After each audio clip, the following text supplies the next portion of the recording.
Non stop महायुद्ध coverage जारी है। ईरान इजराइल महायुद्ध का देखिए आज जो 13वां दिन है और इन 13 दिनों में भयंकर से भयंकर भयानक तस्वीरें युद्ध के मैदान से सामने आ चुकी है। देखिए दिन बीतने के साथ ही साथ युद्ध और भी ज्यादा भयंकर खतरनाक यहां पर होता जा रहा है, जहां इजराइल और अमेरिका ईरान पर ताबड़तोड़ खतरनाक हमले कर रहा है, जो कि अब भी बदस्तूर जारी है। अमेरिका लगातार ईरान को बड़े नुकसान पहुंचाने का यह दावा कर रहा है, तो वहीं ईरान और हिजबुल्लाह ने मिलकर इजराइल पर देर रात 100 से ज्यादा रॉकेट से दाग दिए।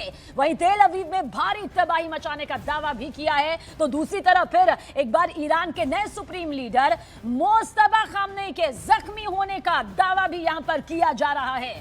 और देखिए किस तरह से फारस की खाड़ी में 2 तेल टैंकर्स में आग लगने के बाद ये पूरी तस्वीर सामने नजर आई है। वॉर ब्रेकिंग आप तक पहुंचा दे, जहां हमले के बाद तेल टैंकर में आग लगने का यह दावा किया गया। एक तेल टैंकर अमेरिका की कंपनी की है, दूसरा तेल टैंकर ग्रीस की कंपनी का है, जो कि तस्वीरें इस वक्त आपके सामने मौजूद है। हाँ, इतना है कि ईरान की धरती थर्रा रही है, कांप रही है, भारी नुकसान यहां पर झेल रही है, लेकिन ईरान किसी भी कीमत पर घुटने नहीं टेक रहा है। उसकी तरफ से भी जवाब देखिए पलटवार के तौर पर किस तरह से आग की लपटों के जरिए सामने आया है। ये ईरानी हमला है और ईरानी हमले से आग का ये दावा किया गया है। तेल टैंक को आप देख लीजिए, भीषण धमाका, भीषण आग की लपटें।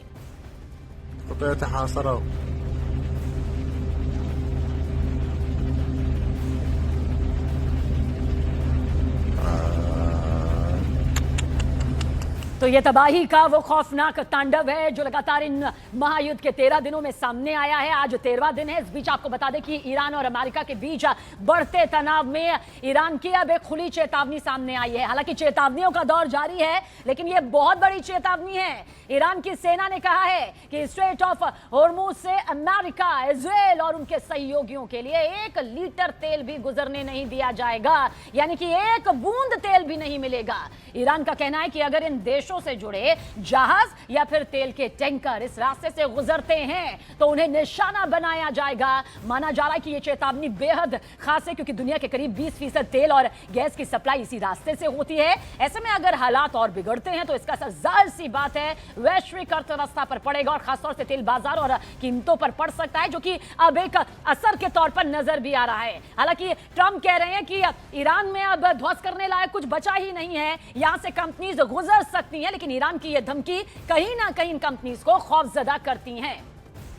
और देखिए ईरान ने एक बार फिर अमेरिका और उसके सहयोगियों को कड़ी चेतावनी यहां पर दी है। ईरानी सेना के अधिकारी इब्राहिम जोल्फाघारी ने कहा है कि स्ट्रेट ऑफ होर्मुज से अमेरिका, इजराइल या उनके सहयोगियों के लिए 1 लीटर तेल भी गुजरने नहीं दिया जाएगा। सोचिए कितनी बड़ी चेतावनी है ये, वैश्विक अर्थव्यवस्था को, खासतौर से उस तेल भंडार को दहला देने वाली चेतावनी है। उन्होंने यह भी चेतावनी दी कि ऐसे किसी भी जहाज या तेल टैंकर को वैध निशाना माना जा सकता है।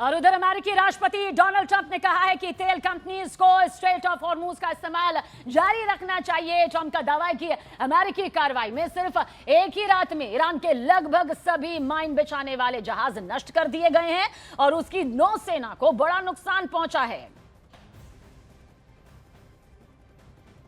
Various oil companies encouraging them to use the Strait of Hormuz I right think they should. I think they should. I think they should use the